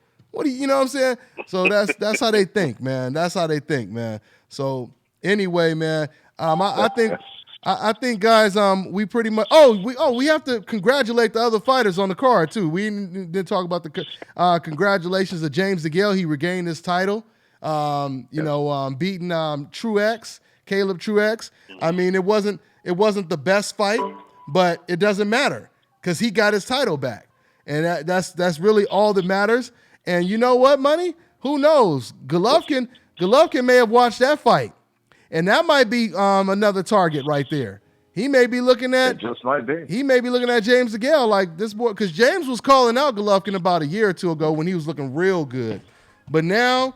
He done probably, he missing a step now, and he ain't riding on all 8 or 6 cylinders, so maybe Golovkin is like, you know what I'm saying? I'm telling you, it's going to be big news to hear Golovkin's announcement because we know it has to come at least next week. It has to come next week. The fight is only what? The fight is it's a month away, less than a month now. So he has to announce the fight. It's going to be interesting to see who he takes. And once again, Lou DiBella, who is Sergey's promoter, he's trying to have Golovkin stripped. So the question, Money, is do you think they're going to force him to give that belt up, or what do you think is going to happen in this situation, Money? It will not surprise me if Triple G is stripped of the belt. It would not. What harm is it? That's less pressure off of you now. Less pressure. If you think about it, hey, because every belt that I have, that's a mandatory call from someone. I'm at the point in my career. I'm 36 years of age, slowing down just a touch, and I'm, and things are looking a little bit different. And nothing against Abel Sanchez, but Abel had told you. Which one is more important, legacy or money? Yeah. He said money. So it's about the money on the path of least resistance. Yeah. So who's the path of least resistance? There's no one right now. There's no one. There is no one. And if he wants to retire, being looked at as more of a Mickey Ward or Arturo Gatti, as opposed to, someone on the level of, I don't know, Andre Ward or someone, who really, really cemented their legacy, right. Hey, if that's what you want to do, that's what you want to do. It's a horrible look, though. It's a horrible look that, once again, like I keep saying, there was a time when Golovkin was at the park playing by himself. He had nobody to play with, right? Now, all of a sudden, he has tons of kids to play with, and that's when he wants to go home. You know what I'm saying? That's when he want to take his sandbox home, and he don't want to play with nobody. But he was waiting for somebody to play with for a very, very, very long time. So it'll be a horrible look, guys. It'll be a horrible look. Once again, you got mandatories, so you can't say, there's no excuse you could make not to fight one of these guys. And for you fans ought to be ashamed of yourself, man. Some of you fans that sit over here and say, oh man, he doesn't have to fight Charlo. He doesn't have to fight Andre. He doesn't have to fight any of these guys. What kind of fan says that, man? What kind of fan doesn't want your favorite fighter to fight the best competition? You have never heard us on this show talk, upset, irate, talking about how somebody shouldn't be fighting the best. We want to see the best fights. And that's in any sport. You want to see the best teams play against the best teams. Every sport has a conclusion by the end of the season, which is the finals, the gold medal match, the Super Bowl, et cetera, right? So with that being said, it's not making any damn sense. I'm gonna go ahead and once again, Dante. Go ahead, Money. Money. It's all yours. Now, just something else. Okay, just something else to throw off in there real quick about Jermell Charlo's upcoming opponent. Now, it's been thrown out there that I've read, and it's not official, but his next opponent. When you and I were talking about that earlier about Austin Trout. Mm-hmm. Yeah. Yeah. Wait. But Julian is supposed to fight Hurd next, right? No, I'm talking about for June 9th. June 9th. Who are you talking about fighting June 9th? Jermell has a fight date. Oh, Jermell's opponent. Jermell's opponent. Okay, got you. Yeah, Got you. I thought you said Julian Rock Williams. My bad. Go ahead. No. Yeah, and so Austin Trout's name, it's just thrown out there. It's nothing official or anything like that, but no, that can't happen. Yeah, you said no. For the sake of the sport itself, that just can't happen. Much respect to Austin, but no. Yeah, that can't happen. And this is what I mean when I say Money. I said earlier when it comes to Saddam Ali, and shout out to Saddam Ali, but Saddam Ali, he hasn't really made his voice, heard in a 154-pound division. When he beat who was it he beat again? Who did he beat? Cotto. Who was it? Cotto. Yeah, Cotto. Yeah, when he beat Cotto, everybody called his name out. And Saddam, he could. People would love to fight Saddam from the welterweights to the super welterweights.